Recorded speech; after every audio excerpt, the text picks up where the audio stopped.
Hello mga followers, mga guys, gagawa ko ng yellow business. Kasi tag-init ngayon, sobrang mainit ang panahon, naghahanap sila ng yellow, wala daw silang mabilan. Ngayon, sabi nila, gumawa daw ako ng yellow.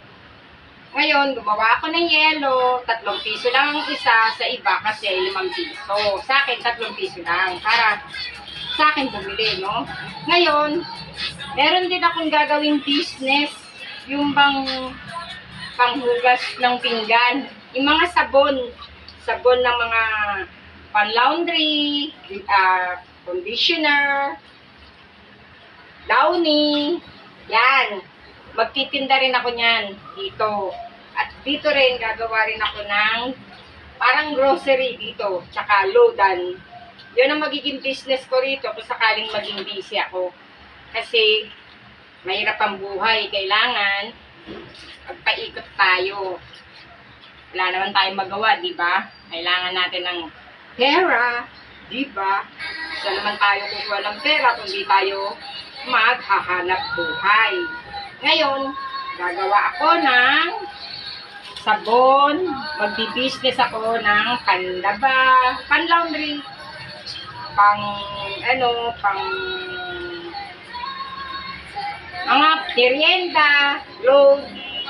Nag-aantay kasi ako ng wifi ko eh. Hindi pa ako nakakapitan ng tagal eh. Kasi kalilipat ko nga lang. Gagagawa ko pa lang dito, di ba? Mahirap magpakapit pa ng wifi dahil bago ka pa lang. Kaya medyo hinay-hinay muna tayo. Gumagawa ngayon ako ng yellow business. Sayang din, pandagdag sa ilaw. Kesa naman nakatiyaya ka lang dyan, pasayaw-sayaw, kahit paano may umiikot na pera.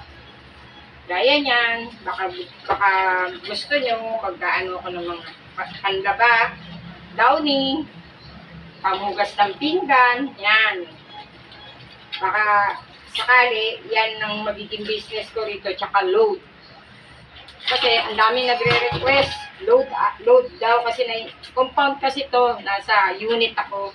Ngayon, sabi nila, para hindi na raw sila bababa, mag-business na rin daw ako ng load. Nasa isip ko na rin yun bago nila ako sinabihan. At magtitinda rin ako ng mga kape para hindi na sila bababa, sa akin na sila bababa.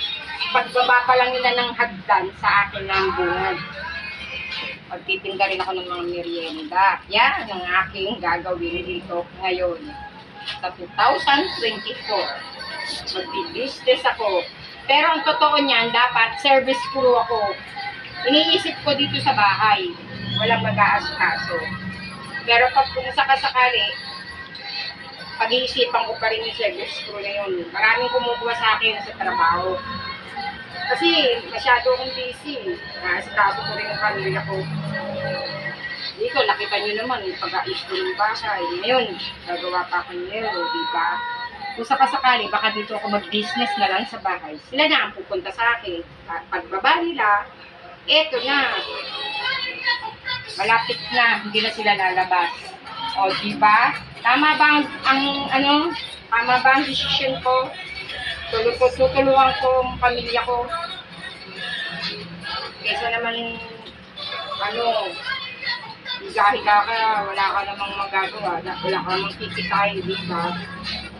Yan na lang ang gagawin ko rito kasi dami nagre-request eh. Dami rin nagre-request na sumayaw ako. Anong gagawin ko? Sasayaw lang ako. Wala naman akong kita. O, dito na lang tayo sa may kita. Mas masarap pa.